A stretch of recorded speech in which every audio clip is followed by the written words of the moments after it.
Greetings, Otaku Faithful. Thank you for joining me again this week. Once again, it's Larry Williams, OAW Commander-in-Chief, and I'm back to pick up my ThunderCats episode reviews right here on Otaku Assemble! Weekly. As always, I'm here to bring you the latest in this week's ThunderCats episode review. So, the ThunderCats are back with the second half of Season 1, and this week's episode is episode 14, entitled New Alliances. Now, the big thing about this week's episode is that it seems like we've gotten to the point now where we're at a new we're kind of at a new gathering of forces. We're at a new establishing of factions, and this is what I mean. Two things. The first being Mumm-Ra and his forces. What has been happening since episode 13 is that Lionel and the rest of the ThunderCats, they've been engaging small battalions of Mumm-Ra's lizard army. And they've been actually successful in getting the battalions to desert Mumm-Ra's forces. And so what's happened is the lizard army has been dwindling down piece by piece by piece by piece by piece. So Mumm-Ra is now forced to seek out new alliances, new allies, and he finds it in two criminals whose names I have not yet memorized, but one is an ape and the other one is a jackal, and he's managed to recruit them to his side. And hopefully what Mumm-Ra's end-all be-all goal for them is that by incorporating those two as generals in his army, he will be able to recruit the armies of their respective people. So Mumm-Ra could very well end up with an ape army and a jackal army. But I particularly liked the two characters, the two new generals, because number one, they're great visually. I mean, the character designs for those characters are really good, very well done, and they create. They add personality to Mumm-Ra's side. They give more. They breathe new life into this series' villains. I mean, because let's face it, out of all the villains in the series, who do we have that we knew of? We had Mumm-Ra, we had Groon, who's now gone, and then we had the lizard general. I think his name is Slife, something like that.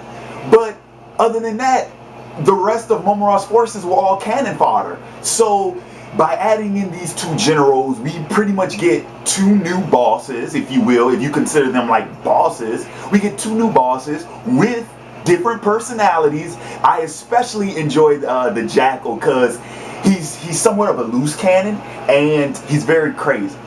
I would argue he's batshit crazy. So I enjoyed that in this week's episode, and I'm actually looking forward to seeing those characters in the future. Now, the second part of this episode, as I said, the whole thing with new alliances, with new allies. We're talking about the ThunderCats. Now, the ThunderCats did not achieve any new allies in this episode, but what they have been dealing with in this episode is kind of this war amongst themselves, because as you all know, the big controversial betrayal that occurred at the end of episode 13 and Lionel finding out about it and this bullshit love triangle, which, you know what, I want to go ahead and I want to address that right quick, because here's my thing. This series, for the most part, is targeted towards whom? Children. Correct me if I'm wrong, but last time I checked, little kids don't give a shit about a love triangle. So then I have to ask, what is the love triangle in the series for? Who is it for? Is it for the teens? Okay, but do the teens make up a large demographic of this series audience? I don't think so. And it can't be for the adults, because me being an adult, I can't stand love triangle bullshit. I really can't. I mean, if it was done well enough, I could possibly tolerate it. But quite honestly, this love triangle that the writers are trying to set up, to me, it's pointless. It serves no purpose. It has no validity to it. It has no weight. It has no emotional weight. And then the whole BS fucking explanation that Cheetara gave Lionel in this episode when she's like, oh, well, like Lionel says, it's like, man, I must have misread your signals. And Cheetara, her response was, oh, well, the reason why I paid as much attention to you as I did was because Jaga told me to keep an eye out on you. I'm sorry, that's the biggest load of bullshit I've ever heard. And I really don't want to harbor on this, because compared to everything else in the episode, to me, I think this is relatively minor. But I gotta talk about this because it's bad fucking writing. It's bad fucking writing. I'm going to say that again in case I'm not getting my point across. It's bad fucking writing. If you're gonna do a fucking love triangle, don't pussyfoot around with it. Go out and do it fucking expeditiously, alright? The impression I'm getting is that the writers did the little love triangle so that they could create tension in between Lionel and Tigra, right? But either they heard fan backlash, or maybe they heard bad reception from episode 13, or I don't know what happened, but something happened after episode 13, in between episode 13 and episode 14, where the writers came up with this bullshit ass explanation to try and solidify their decision to make that fucking Tigra Cheetara relationship happen. It's like they did, like I said, they did it just to cause tension in between the two brothers. But now that they've done it, now they're trying to find bullshit reasons to validate they're doing it. It's like, oh, well, you know, they've known each other since they were kittens, and they've always admired each other. And, oh, Cheetara never really was into Lionel. She was just keeping an eye out on him. That's the biggest load of fucking shit I've ever heard in my goddamn life. That's a fucking lie. Because I can go back and I can look at the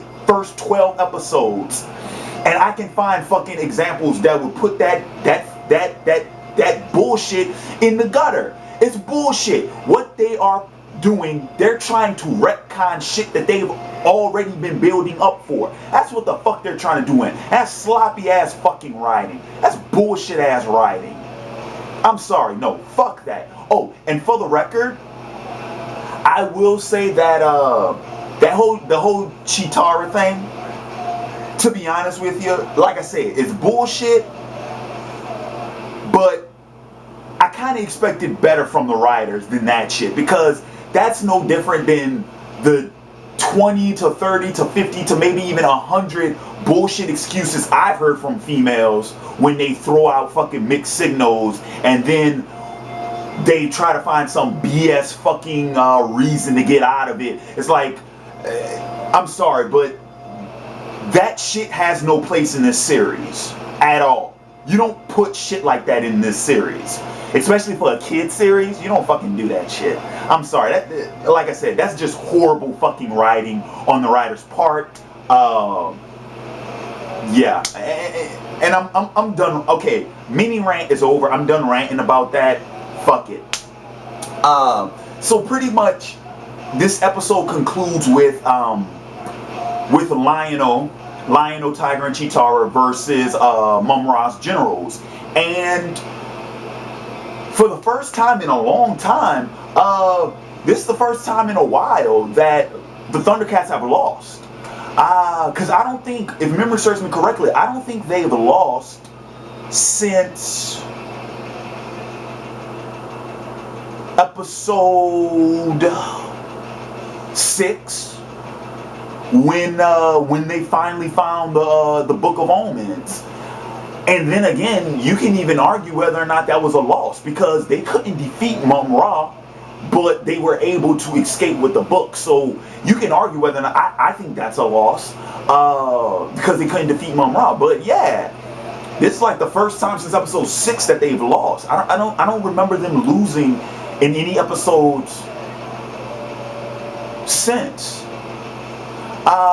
Which I liked because, like I said, you know, the writers with all their bullshit, they've created this unnecessary tension in the team, and adding a loss to that will, hopefully, it will bring that conflict to some type of resolution. I'm sorry, but I really think that, fuck it. Moving on, Panthro finally got his mechanical arms, which are pretty badass, I'll admit. I mean, they look just like I thought they would, and I knew that the Burbills, I knew that they would be the ones to hook Panthro up with that. Which, like I said, you know, I predicted that to happen. What I didn't expect though is that Panthro would have the ability to stretch his arms. That's really fucking cool, and I like that. And the Thunder Tank got an upgrade. I mean, that motherfucker's huge now. But like I said, overall, to wrap this video up, because I know I'm heading towards 15 minutes, overall, it was a good episode. It was a very enjoyable episode. I enjoyed the 2 new characters, the 2 new generals. I'm looking forward to seeing them in later episodes, and I really hope Mumm-Ra's plan in recruiting their armies, so, you know, an ape army and a jackal army, I really want to see that. I'm really looking forward to that. I think that would be cool, because now Mumm-Ra's forces actually have variety, and they're starting to look a little bit more like Mumm-Ra's forces were in the past. If you all remember the episode 7 Legacy, I'm really looking forward to seeing that. And like I said, my biggest complaint about this episode was the bullshit that they're doing with that love triangle. It's just unnecessary for this series. It's sloppy, shitty ass writing, and quite honestly, it shouldn't even be there. So with that said, I'm gonna go ahead, I'm gonna wrap this review up. I want to thank you all for joining me again this week, and of course in the comments below, let me know what you think about this week's episode. What to keep an eye out for. I am actually going to go ahead and do my reviews, the first 2 episodes of The Legend of Korra. That'll be out later tonight. And tomorrow, keep an eye out for my Month of Miyazaki review of Laputa Castle in the Sky. But with that said, this has been Larry Williams, OAW Commander-in-Chief. I'm signing off, and until next time, peace.